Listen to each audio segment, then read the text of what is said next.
Alright guys, we're back for the next part.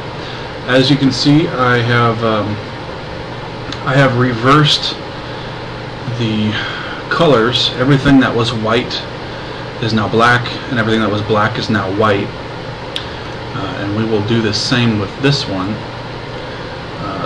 Photoshop is a neat tool because they have so much in here that is used for analyzing all sorts of things. Even if you don't use Photoshop like most people do, it has just an outrageous number of tools. Very cool. Relatively, these signatures, like I said, I have not enlarged them or made them smaller of any way. I've just straight copied and pasted. Now we can zoom in, but we're not enlarging the image, we're just zooming in on the area. So I don't want to distort it too much. We want to have a good read on the signatures here. So once we had taken a look with the eye, and we're covering this very quickly. There's another form that I can use, which actually is a graph, kind of like similar like the graph paper that you see. It's a big old blank piece of paper with a bunch of lines on it going across and up and down.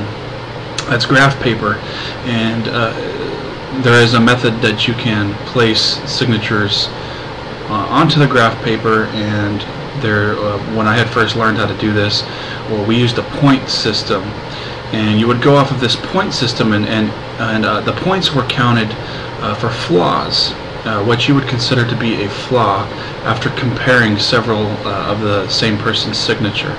At one point I worked for a bank, and people tried to get away with fraud all the time, and sometimes it was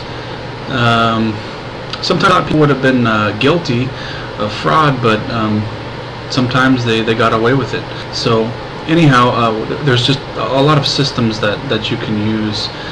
The FBI has a great team of trained people as far as in the intelligence community regarding cryptic type stuff. That's on a first-hand basis. I've never worked for the FBI or anything like that, but I know that they've got a great group of guys that are very quick, they're just great training. So anyhow, the FBI did they did take a look at these documents, and that they had they wrote them off as being completely fraudulent, completely bogus. Which, if something was top secret, the average conspiracy theorist would just tell you they're not going to agree with it, and that they would cover it up. They would keep it all hush hush, so to speak. Anyhow, this is we'll stop at that point, and we'll start looking a little bit more of signature type stuff. One thing that I kind of covered briefly in the first section was the auto pen, and like I said, the auto pen was used. Harry Truman was, I guess, the first president that ever used it, and he would. If you're wondering if these are auto pen signatures, I would have to take a look at them, but they do not appear to be. Certain things like this here, these dots, these big dots at the end, but see, it's only here in this place. We would see them more if it was auto pen, and it's when the pen actually, the machine stops. And another thing with auto pen is that the lines are often wavy like, and I'll show you an example of that as well. And there's other ways that you can verify, but as far as I know, a lot of fraudulent stuff going on online, and if anybody wanted to verify if it was authentic, you have certain companies that will give you a certificate of authenticity. So if you're on eBay and you're buying autographed stuff from musicians and that sort of thing, some of them are real and some of them are fake. Some of them are auto pen and some of them are hand signed, and that determines the value. Huge. I mean, you can go from $10, to $100, just to speak. So, auto pen. Let's take some examples of auto pen. And guys, I've tried to be very thorough. I'm not gonna. I want you to understand what we're trying to do, and I don't want to just say, well, I don't think this is the real deal. This looks fake, and end of story.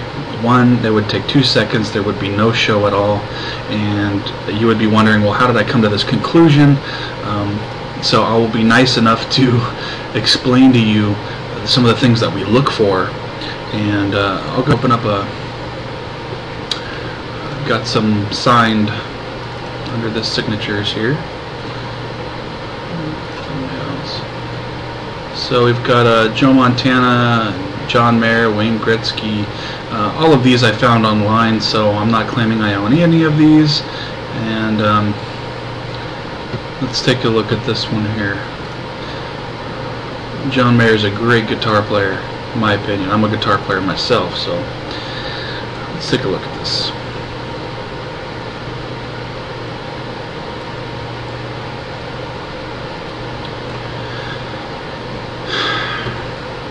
I'm going to say this is fake. This looks auto pen to me. For one, it's a bold mark, and here at the bottom you can see it's round, and a lot of the tops are round, and that is here it's round. Very common for auto pen to do that, and it also is wavy like. Now when you guys are watching this video, the quality is a little bit lower than what I see. I will try to give you another example in just a second. Now if I was just a regular person and I actually hand signed this, but I tried to forge the signature, there's ways that we can look at that as well, but right now we're just talking about auto pen and the difference between auto pen and signing things by hand. This is pretty good. It's auto pen is supposed to look real, but I think that this is probably auto pen.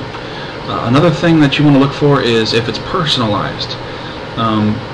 Did Harry Truman in his documents, did he say, you know, sometimes he would write notes underneath, you know, oh, have a Merry Christmas, or, you know, whatever he was, you know, saying.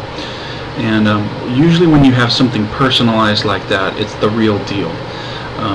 If it's, you know, if it's 1,000 John Mayer pictures that are signed, you probably didn't sign them. It's probably auto pen. Let's take a look at another. One. Found this example online. It's a good, very good illustration. You can just see the waves in here. It is just completely wavy.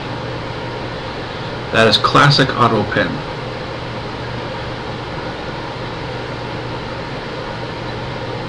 Classic auto pen. It's throughout the whole entire thing. You can just see the waves. So it's another example of auto pen. How much time left here? Okay. I'll show you.